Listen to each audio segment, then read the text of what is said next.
Hi, I'm Tim. Welcome to our channel, and thanks for logging on. Today we're discussing the Blancpain 50 Fathoms Bathyscaphe dive watch. You can see and you can purchase this unique bracelet-borne variation on the Bathyscaphe on our website. Subscribe to our YouTube channel if you enjoy these videos, and please click on the card in the upper right-hand corner of the screen. Yep, that card up there at any point during the video to see our full sales listing for this watch, with additional accessories included in the sale, high-resolution images for your desktop, and naturally complete pricing details for this reference 5000 Bathyscaphe. Now you'll note on my wrist 6 1/3 inches, 16 centimeters in circumference.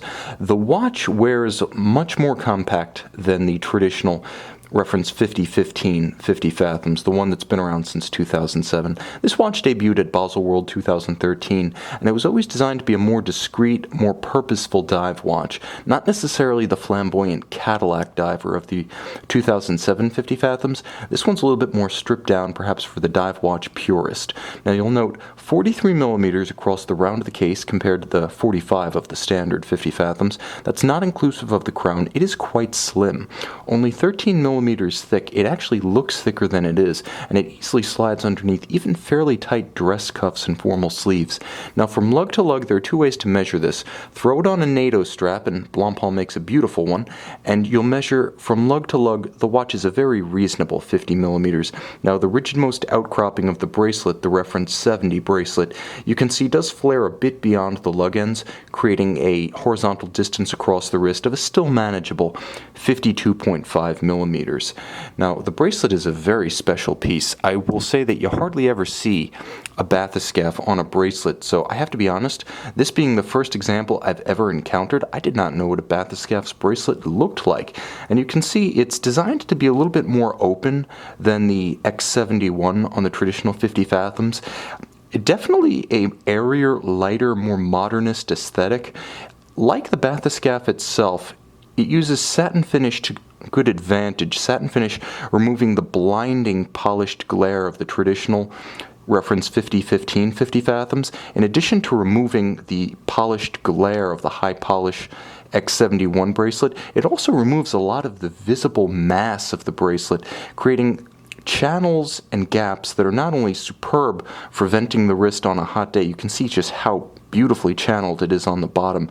Nothing oil, sweat, grit, water is getting pinned underneath your wrist here, but the evacuation between the intermediate links really does create a unique and handsome and very modern aesthetic that's a bit at odds with the traditional 50 Fathoms. And again, that's why this model's offered alternatives. Now it's a beautifully made, fully milled out, double deployant.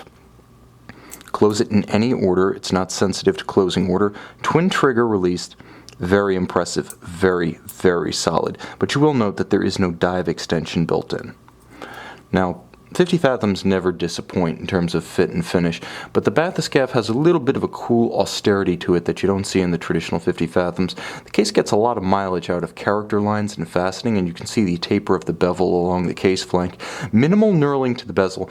This one has more resistance to it and sharper detents than that standard 50 Fathoms, but it features a nearly indestructible ceramic insert that's quite appealing, using a variation of Omega's liquid metal technology to actually inlay metal within the ceramic and highly scratch-resistant bezel. Small luminescent pearl, so as with all unidirectional bezel dive watches, you can line the pearl up with the minute hand, and now you've got an impromptu 0 to 60 minute timing organ.